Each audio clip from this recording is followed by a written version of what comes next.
এটা সমাজের মধ্যে 80% থেকে 90% লোককে অপরাধ থেকে ফিরিয়ে আনবে। এই আল্লাহ ভীরুতা। আর কিছু মানুষ আমি বললাম ক্যান্সারে আক্রান্ত হয়ে গেছে, তাদেরকে অপারেশন করতে হবে বিচার ব্যবস্থার মাধ্যমে।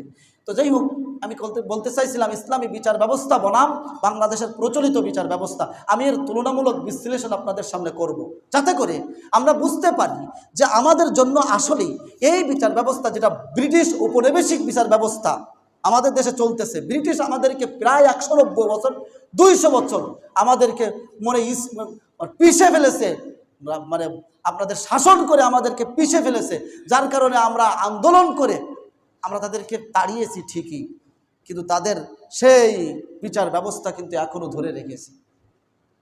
আমরা তাদেরকে তাড়িয়েছি, কিন্তু তাদের সব কিছু আমরা এখনো ধরে রেখেছি। এটার মাধ্যমে কোনোদিনই আমাদের শান্তি আসতে পারে না যতদিন পর্যন্ত। এর একটা অন্যতম কারণ হলো এই বিচার ব্যবস্থার সমস্ত বিচার হয় গোপনে, আর ইসলামী বিচার ব্যবস্থার সব কিছু হবে প্রকাশ্যে।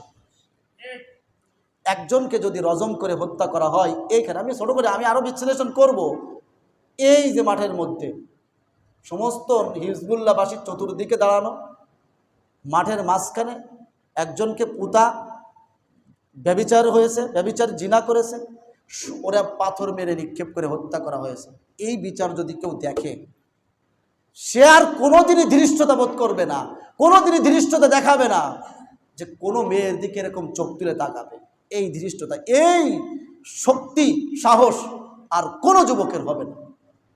এটাই ইসলামী বিচার ব্যবস্থা আর প্রচলিত বিচার ব্যবস্থার অন্যতম একটা পার্থক্য। আরো